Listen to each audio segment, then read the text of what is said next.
Hello बच्चों, मैंने आपको पहले की वीडियोस में क्वेश्चन नंबर 1 के चारों क्वेश्चंस को समझाया है और इस वीडियो में मैं क्वेश्चन नंबर 2 के टोटल क्वेश्चंस को समझाऊंगा।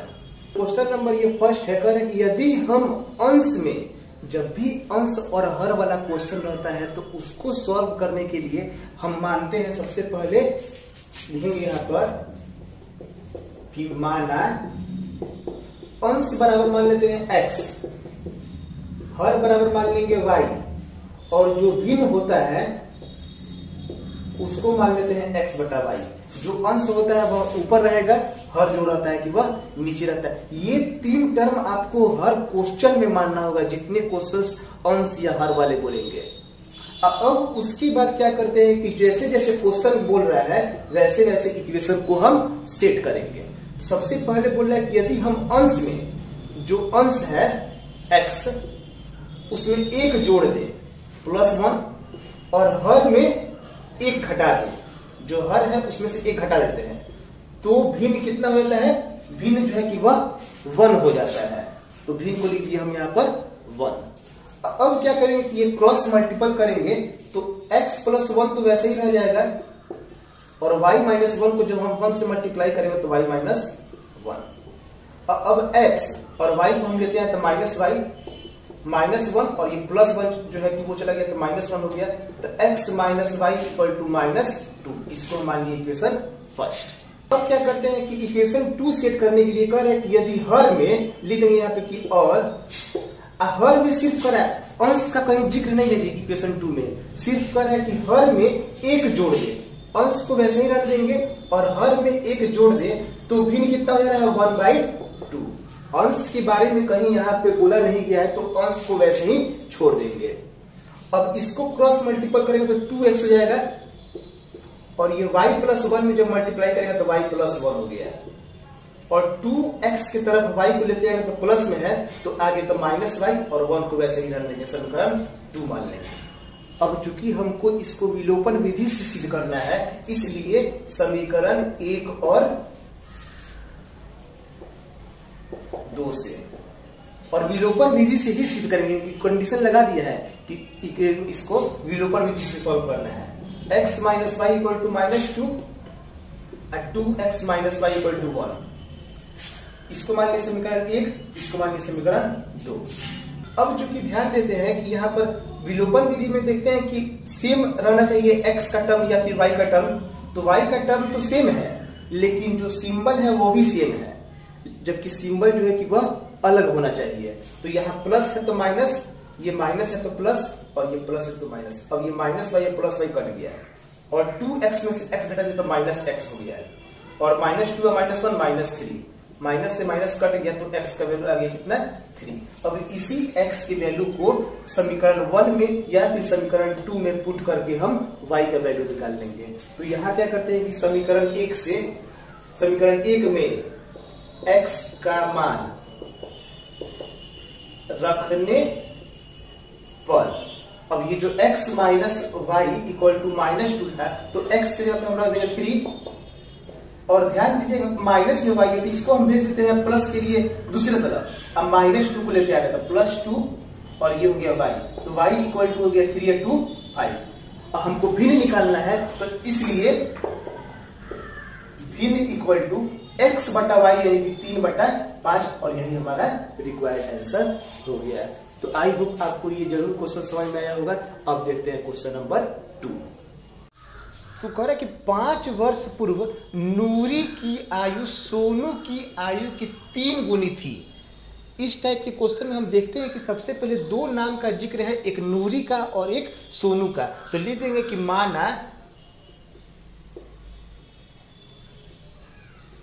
नूरी की आयु, जो नूरी की आयु है उसको मान लीजिए हम x वर्ष, फिर लिख देंगे कि सोनू की उम्र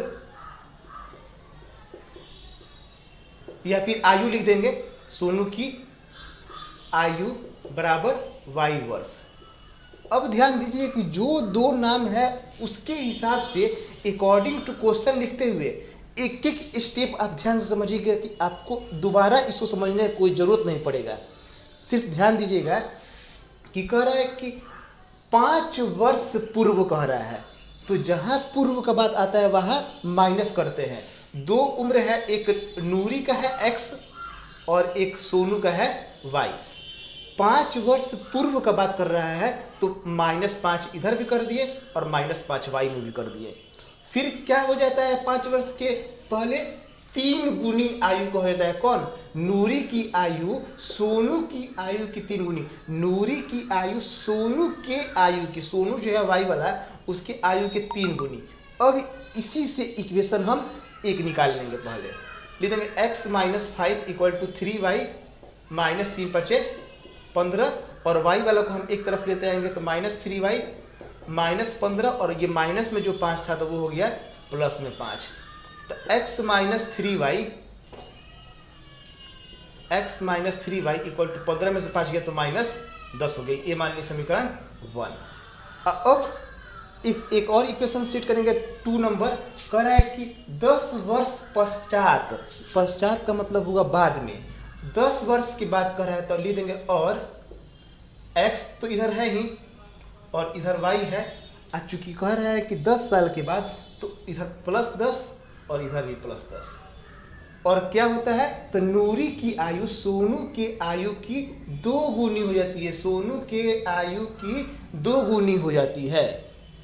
अब इसमें क्या करें कि x + 10 = ध्यान से समझ लीजिएगा इक्वेशन कैसे इसको सेट किया जा रहा है। 2y और 10 दूना 20, y वाला को हम एक तरफ लेंगे -2y और ये 20 अब प्लस में जो 10 था तो वो हो गया माइनस में 10।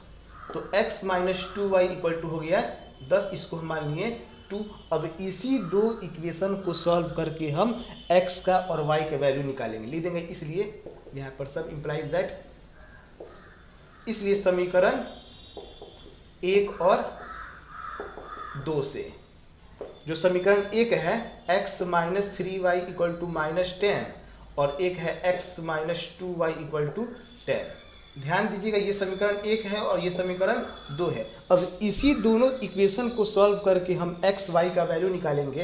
तो विलोपन विधि से इसको जब हमको हल करना है तो यहाँ जो टर्म है वो दोनों क्या है, x वाला जो टर्म है वह बराबर है, लेकिन सिंबल जब एक है तो सिंबल को हम क्या करेंगे, बदल देंगे। तो ये प्लस में है तो माइनस कर देंगे और जब माइनस में है तो प्लस कर देंगे एंड यहाँ पर प्लस में है तो माइनस कर देंगे। ये तो कट गया, -3y और +2y हो जाएगा माइनस में y और -10 -20 और माइनस जो है कि वह कट गया तो y का वैल्यू आ गया 20। अब इस y की वैल्यू को जो समीकरण आसान है 1 या फिर 2 उसमें पुट करके हम x का वैल्यू निकाल लेंगे। तो देखते हैं, अब लिखते हैं कि समीकरण 1 में y का जो मान निकाले हैं ये 20, उसको पुट करते हैं। समीकरण 1 है ये x - 3y = -10, x का तो x माइनस और जो ये 3 है और y का वैल्यू हम निकाले हैं 20, तो इस 20 को यहाँ हम पुट कर दिए। फिर x और ये जब गुना करेंगे तो 20 या 60 हो गया -10 और जब 60 को हम भेजेंगे दूसरे तरफ तो हो जाएगा वो प्लस में 60 और 60 में से 10 गया तो 50। यानी कि x का वैल्यू देखते हैं 50 और y का वैल्यू जो देखते हैं कि वो आया है 20। अब इसी x और y को हम रख देंगे, जो माने थे x माने थे नूरी की उम्र को तो लिख देंगे, इसलिए नूरी की उम्र बराबर 50 वर्ष और फिर लिख देंगे नीचे सोनू की उम्र बराबर 20 वर्ष। ये लिखना बहुत जरूरी है, ये इतना लिखिएगा आप जरूर, तब आपको पूरा फुल एंड फुल मार्क्स मिलेगा। आई होप आपको ये भी समझ में आया होगा। अब देखते हैं क्वेश्चन नंबर 3। ध्यान दीजिए क्वेश्चन नंबर जो 3 है ना वो भी क्वेश्चन में बहुत इंपॉर्टेंट है, इसीलिए आप इसको ध्यान से समझिएगा। ये क्वेश्चन बहुत बार पूछ भी चुका है। कह रहा है क्वेश्चन की 2 अंकों की संख्या, जहां अंक वाले प्रश्न आ जाते हैं वहां भी 3 टर्म हमको मानना होता है। लिखेंगे कि माना दहाई अंक मान लिए हम x, इकाई अंक मान लिए y और जो संख्या होता है उसको हम मान लिए 10x + y।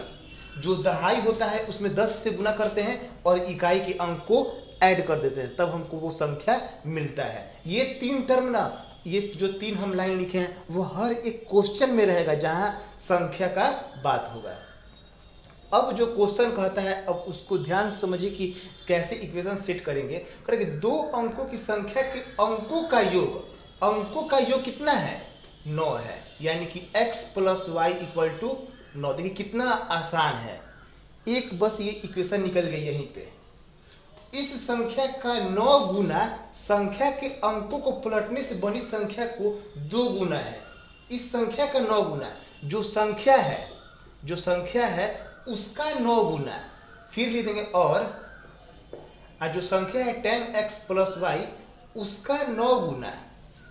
कह रहा है कि इस संख्या का 9 गुना संख्या के अंकों को पलटने से बनी संख्या।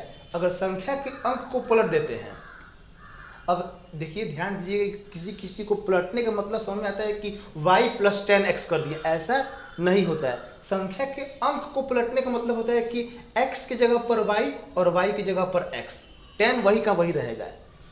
संख्या के अंकों को पलटने से बनी संख्या के 2 गुना है। अगर हम संख्या के जो अंक को पलटते हैं y और x को, तो इस संख्या के क्या है, वह 2 गुनी है।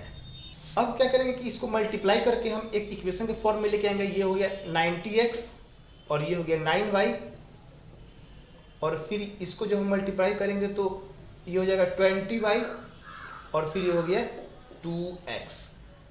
तो यहाँ क्या करते हैं कि ये x और y दोनों को हम लेके आते हैं। 90x + 9y ये माइनस में हो जाएगा 20y और ये भी माइनस में हो जाएगा 2x = 0। कोई अंक तो है नहीं कि हम इसको यहाँ 0 के पास लिखें।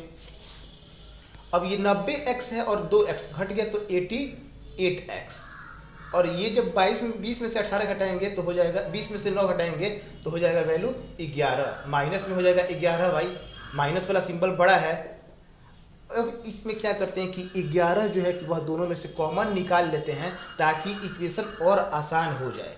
11 कॉमन निकालेंगे तो हो जाएगा यहाँ पर 11 × 8 = 88, 8x - y = 0, यानी कि 11 जो है कि वह 0 के पास चला जाएगा, तो 0 के पास जाएगा तो 0 हो जाएगा, तो सिर्फ बच गया 8x - y = 0। इसको मानिए हम इक्वेशन 2। अब क्या करते हैं कि इस दोनों इक्वेशन को विलोपन विधि से हल करके x और y का वैल्यू निकालते हैं। लिख देंगे समीकरण 1 और 2 से। अब जो 1 नंबर इक्वेशन है x + y = 9 और फिर 8x - y = 0, ये इक्वेशन 1 है और ये इक्वेशन 2 है। ध्यान दीजिएगा अभी तक जितना भी इक्वेशन आया था उसमें कहीं हमको मल्टीप्लाई करने का जरूरत नहीं पड़ा था, क्योंकि कोई ना कोई टर्म बराबर रहता ही था। और यहाँ पर देखिए कि y तो बराबर है ही और साथ में सिंबल भी अलग अलग है, तब तो ये आसानी से कट भी गया यहाँ पे। और 8x और एक x हो गया 9x, और ये 9 हो गया। x में जब 9 से 9 में डिवाइड करेंगे तो वैल्यू आ जाएगा 1। अब इस 1 के हेल्प से हम y का वैल्यू निकाल लेते हैं। इसलिए x + y बराबर जब 9 है तो x की जगह पर 1 रख देंगे, तो y = हो गया 9 - 1 = हो जाएगा 8। अब जो x का वैल्यू निकला था और y का वैल्यू निकला था उसके हेल्प से हम संख्या निकाल लेंगे, क्योंकि क्वेश्चन में कह रहा है कि वह संख्या ज्ञात करना है। तो इसलिए संख्या बराबर, जिसको हम मान रहे थे 10x + y, तो 10x की जगह पर 1 और y की जगह पर 8। 10 से कम 10 पहले गुना करेंगे और तब 8 को जोड़ेंगे, तो ये हो गया 18 और यही हमारा रिक्वायर्ड आंसर हो गया। अब देखते हैं क्वेश्चन नंबर 4। अब ध्यान दीजिए जो क्वेश्चन नंबर 4 है, करे कि मीना 2000 रुपये निकालने के लिए एक बैंक गई। 2000 रुपये उसको निकालना है और वह बैंक जाती है, तो उसने खजांची से, खजांची का मतलब होता है कैशियर, जो पैसा देता है बैंक में वहाँ बैठा हुआ रहता है, तो वही पैसा जो देने वाला है खजांची जो है वह 50 रुपये तथा 100 रुपये के नोट उससे कहती है कि हमको दीजिए। कौन कौन से नोट? 50 और 100 के। 2 तरह के नोट हैं जो कि हमको निकालना भी है कि ज्ञात करना है कि 50 रुपये और 100 रुपये के कितने कितने नोट प्राप्त किए। तो मान लेते हैं कि माना 50 रुपये के नोट = x और जो 100 रुपये का जो नोट है वो मान लिए y है। यहाँ ध्यान देने वाली बात है कि 50 रुपये का ये नोट का संख्या है, ये 100 रुपये के नोट का संख्या है। अब जितना संख्या रहेगा तो हम उसको 50 से और 100 से मल्टीप्लाई करेंगे, तब हमको टोटल अमाउंट निकलेगा। जब 50 रुपये वाला मान लेते हैं कि जैसे एक ऐसे समझिए लॉजिक के रूप में, अगर 10 रुपये का आपके पास 3 नोट है तो आपके पास कितने रुपए हुआ? 10 यानी 30। अगर 100 रुपये के आपको 5 नोट दिए जाए तो कितना अमाउंट हुआ? 100 5 500। तो वैसे ही 50 रुपये नोट आपको x दिए जाए और 100 रुपये के नोट आपको y दिए जाए, तब ये दोनों मिला के होता है 2000, जिसको हम लिख सकते हैं ऐसे भी कि 50 रुपये के नोट कितने हैं? x, और 100 रुपये के नोट कितने हैं? y, तो 100y। आज जब ये टोटल मिलाएंगे तब हमको 2000 रुपये प्राप्त होगा। 50 कॉमन निकाल लेते हैं तो यहाँ x + 2y इक्वल टू हो जाएगा 2000। तो x + 2y इक्वल टू 50 से जब हम भाग कर देंगे तो ये 0 से 0 कट गया और ये 5 से कटा देंगे तो 5 चौके 20 40, यानी कि हम लिख सकते हैं x + 2y equal to 40, equation first.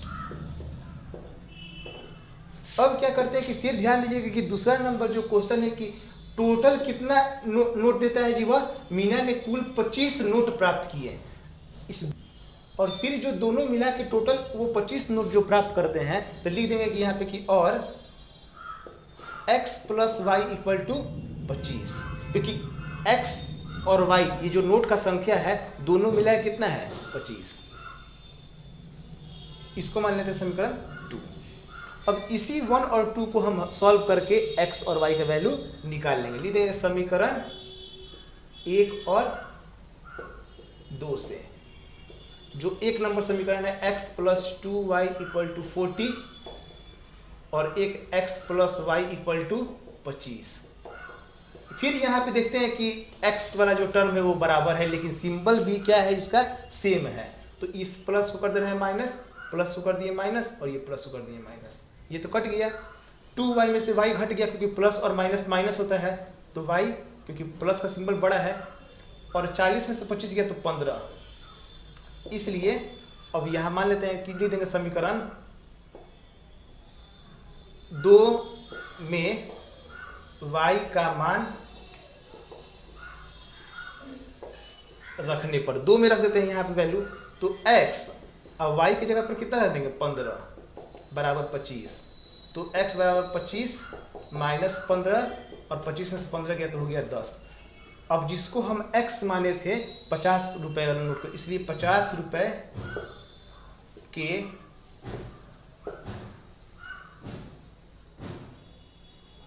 50 रुपए के कुल नोट बराबर 10, और जो 100 रुपए के टोटल जो नोट थे उसको हम मान लेते हैं यहाँ पे जो आया है 15। यही हमारा आंसर हो गया।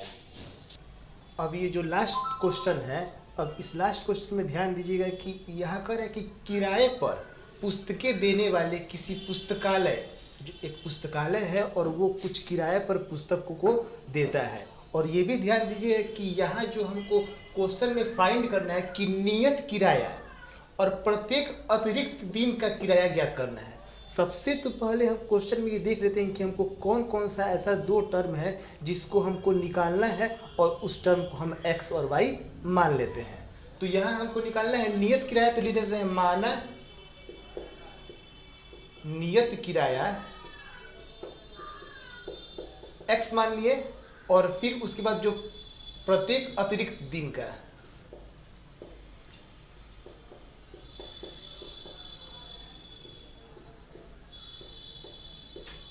का किराया उसको हम मान लेते हैं y रुपीज। अब क्वेश्चन में देखते हैं कि इक्वेशन सेट करना है हमको। क्वेश्चन पढ़ेंगे, कह रहा है कि प्रथम 3 दिन का एक नियत किराया है। 3 दिन तक आप जो बुक रखते हैं उसका जो दाम है वह फिक्स है, लेकिन 3 दिन के बाद जब अतिरिक्त दिन होगा उसका आपको अलग से किराया देना होता है। जैसे कह रहा है यहाँ पे कि सरिता है, वह 7 दिन के लिए किताब लेके जाती है और टोटल 27 रुपीज़ देती है। तो इसको हम लिख दिए x प्लस चूंकि 7 दिन के लिए लेके जाती है सरिता किताब को, तो इस 7 में से हम 3 को घटा देंगे, 3 घटा देंगे क्योंकि ये 3 एक्स में शामिल है। 3 दिन तक आप जो है कि उसका फिक्स प्राइस है और 7 दिन के लिए किताब लेके जाती है, यानी कि टोटल उसको सिर्फ 4 दिन का ही जो है कि और प्राइस उसको ऐड करना होगा 7 - 3, और टोटल कितने रुपए दी? 27 रुपये। यानी कि हम इसको लिख सकते हैं x + 4y = 27, इक्वेशन फर्स्ट। और फिर एक और दूसरी नाम है, वह उस पुस्तक को 5 दिन के लिए लेके जाती है। इसके लिए भी क्या करेंगे कि जो इक्वेशन हमको सेट करना होगा तो x, और फिर यहाँ पर 5 दिन के लिए लेके जाती है तो इसमें 5 - 3 कर देंगे, और टोटल कितने रुपए? 21 रुपए उसके लिए पेड किए। तो 5 में 3 गया तो 2y = 21। अब इसी 2 इक्वेशन को सॉल्व करके हम x और y का वैल्यू निकाल लेंगे, जो कि आंसर होगा। तो देखते हैं यहाँ पर समीकरण 1 और 2 से। समीकरण जो 1 है x + 4y = 27 और फिर x + 2y = 21। अब इस 2 इक्वेशन को सॉल्व करने के लिए ध्यान दीजिएगा, यहाँ पे प्लस है, इसको हम माइनस कर दिए। अब ये कट गया 4, और यहाँ पे सिंबल बदलेगा ही, 4 में से 2 गया तो 2y, और ये 7 में से गया तो 6, तो y = हो गया 3। अब इस y की वैल्यू को हम इक्वेशन 1 में पुट करके वैल्यू निकाल लेंगे। लिख देंगे समीकरण 1 से x + 4y है तो 4, और y की जगह पे लिख दिए 3, जो यहाँ पर y का वैल्यू है 3 = 27, x + 4 3 12, और जब 12 घटा देंगे तो आ जाएगा वैल्यू 15। तो इसलिए हम लिख सकते हैं जो x का वैल्यू आया, लिख देंगे नियत किराया बराबर 15 रुपए, और अतिरिक्त दिन का किराया जो y का वैल्यू आया था 3 रुपए। यही हमारा आंसर हुआ। तो आई होप आपको ये जरूर सारे क्वेश्चन समझ में आए होंगे। नेक्स्ट वीडियो में हम नेक्स्ट एक्सरसाइज 3.5 को देखेंगे। That's all, thank you.